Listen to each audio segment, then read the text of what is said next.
Good old hero loves to throw a little bit of hope and then snatch it away. Not saying I'm not a Jellal fan, I'm just saying. So automatically jumping into it, one of the reasons why I didn't mention it, although I did have it in my title regarding the illusion being in place, this possibly being an illusion with Jellal's death, is because the ex-chairman, at the same time that was going down with Jellal, he had these wide eyes and he was like, oh my gosh, and it was very vague. It wasn't said why he was acting this way, and you could conclude that that was because, okay, Jellal just died, perfect timing, his face is about to activate. However, I was thinking, how would the chairman from where he's at be affected by an illusion if he's far away like that? Would Nightmare's ability be able to spread all the way through via a lacrima? So that's why I ruled out the possibility of it being an illusion via Nightmare. However, we find out in this chapter that the ex-chairman wasn't even, talking about that. Mainly why he was excited was that he was able to transfer the key from Jellal to himself. Wish there would have been a little bit of specifics regarding how he was able to do that. Did that have something to do with the eyes of Jellal or whatever the case may be? But regardless of what, it makes sense. I felt as though he shouldn't have done that. That could have all been done in one chapter. Don't give people that like, oh my gosh, could it possibly be? He made up for it in a small way regarding at least, well, damn, Jellal, he got real fucked up. He had to crush his own eyes to get out of the nightmare, and that was some B shit. And then he follows up with a crazy epic attack. So that was some good stuff right there. And overall, I just felt like it made up for it in a way of like, damn, you throw us a little bit of hope and then you just snatch it away. But at least it made up for it in certain aspects. Because if it would have just been like, oh, Jellal broke out, he beat everyone up, and that, that's the end of it, I would have been like, wow, fuck off. But he had to struggle to get out of it, and he had to struggle against everyone. But at the same time, it also makes me wonder, why did Nightmare trick everyone around him? Was it that he had to have everyone in the illusion in order to make it complete and make it, feel realistic? Or what was the case with that? Because I believe the one time we see Nightmare use his ability, there was really no one around except the people that he was using it on, so he didn't have to like cover it up or try to mask. That Star Crush ability from Jellal just looked beast as hell. It was like he was trying to pull a Madara or he was trying to pull a Fujitora right there, because that shit looked beast as hell. But it also makes me wonder if that was the ultimate attack that he was going to use on Jura. First of all, he probably would have like hurt a lot of people, because I don't know, what was that, like a magical meteor? What was that? That was just crazy and epic as hell. But at the same time, it's like, would that have been enough to take out Jura? I don't know. It seemed epic as hell, but at the same time, you look pretty much all of the Oracion Seis, they're not dead. I thought it would have like just squashed them and killed them or something, but they're pretty much not even incapacitated. For the most part, they're all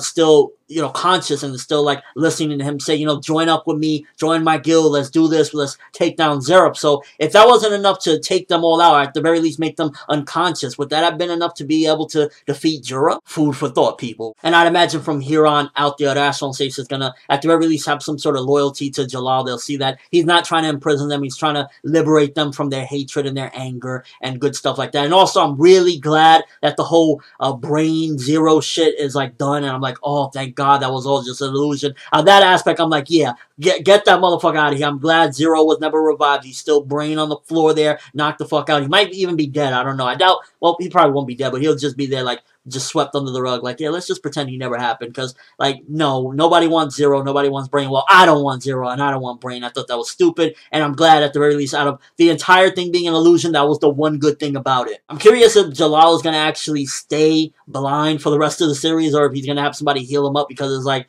we're going to have this blind, crazy, strong guy now, or what's up with that? I'd prefer for him to stay like that, because it's a battle scar, and it just shows that this arc was real. Like, Jellal lost his eyes trying to get the Oracion Seis to follow him in order to defeat, Tartarus and Zeref. Oh my god, that ex-chairman was such a cunt. That wasn't necessarily like, oh wow, hero trolling again. Like, the only part about any of this that made it like, wow, this could have actually been like some 9 or a 10 out of 10 if it wasn't that he dangled that rope at the end of last week's chapter, because it's like, you're giving hope, you're putting in place that there's this possibility when you're really not going to do it, and at the end of the day, it was kind of like, you made it even perfectly that it fit, like, okay, it has to be that he's dead because the ex-chairman is jumping for joy, and it's like, oh, in this chapter we find out he was jumping for joy because of something slightly different, and it wasn't because he saw Jellal dead there, so, because other than that, everything else was very solid. The ex-chairman getting pierced through the chest by Kyoka, that was like, oh my god, it was like actually Hero was making things a lot more violent, a lot more gory. You know, Jellal crushing his eyes, that freaking epic attack he used. Everything about this chapter was pretty damn epic, and it was moving things forward. It was just mainly that trollage from last week that it was kind of like dangling a carrot and then taking it away. In my opinion, if you're not going to do something, if you're not going to go there with a death, then don't dangle it for an entire week, making people think there's a possibility. Overall, I'm glad that ex-chairman, he got exactly what he deserved. You stupid ass, why would you trust them? You know that they're demons and they don't give a shit about you, and you got exactly what you deserve. I'm glad that character, he was just a scumbag. He's one of those characters that you write in there like,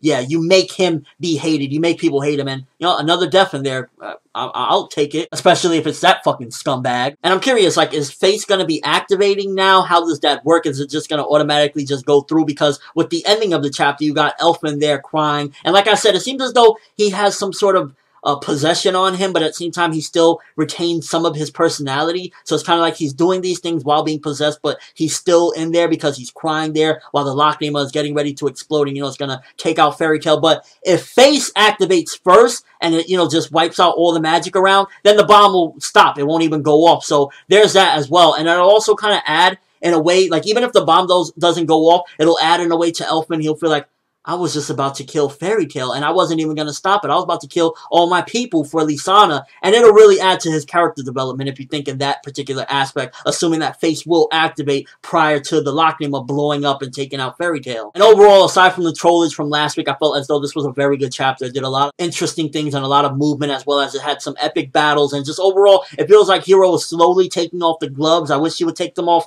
all the way, because, like, if you were going to dangle that, come on, bro. Like, don't make us wait a week thinking that there's some slight possibility, especially the way the dots were connected perfectly, because had the ex-chairman thing not been involved, where last week he seemed to be reacting to that situation, I would have said, yeah, it's Nightmare, whatever, fuck it. But since he was there, it kind of piece together that, yeah, this is a big possibility. Overall, I give this one 8 out of 10. Very good stuff. Hiro Mashima, just keep on going like this. Don't do any more of those stupid cliffhangers where it's like, oh, the fate of this person. Like, no, fuck that shit. Do what you did. Make, you know, like, Jellal really had to struggle to win this fight. I mean, at the end of the day, that shows how much of a beast he is, though. He took out the Oracion Seis by himself. He lost his eyes in the process, but he took him out by himself. But let me know what you guys think. First of all, going back to the whole Jura thing, do you think that if he would have used that attack on Jura, he would have been able to defeat him, or you think Jura would have still got up after that, even though that's his ultimate attack, seemingly? Also, did you feel trolled regarding the whole Jellal possibly dying thing? I mean, at the end of the day, it is Fairy Tail, so you can't have too much hope in those things of, like, a big death, but it just seemed to connect perfectly. Did you feel as though, like, damn, what the fuck? And what do you think is going to happen with that magical Lachrima? Do you think that it's going to be deactivated by Face before it could blow up? Do you think that Elfman's going to magically change his mind and overcome the possession and say, you know what, I can't do this, I can't get rid of everyone for my sister? And just your overall thoughts of the chapter. What do you think about some of this kick-ass stuff? Because right now, it's doing some kick-ass things. It's just making me a little weary of certain aspects. It's like, every once in a while, Hiro Mashima has to throw in a little monkey wrench. It's like, things is going smooth, he's really going up there, everything is going like, this could have been a 10 out of 10 type of chapter. Then he's just like, let me troll you a little bit, bruh. Let me troll you a little bit, bruh. Yo, dog.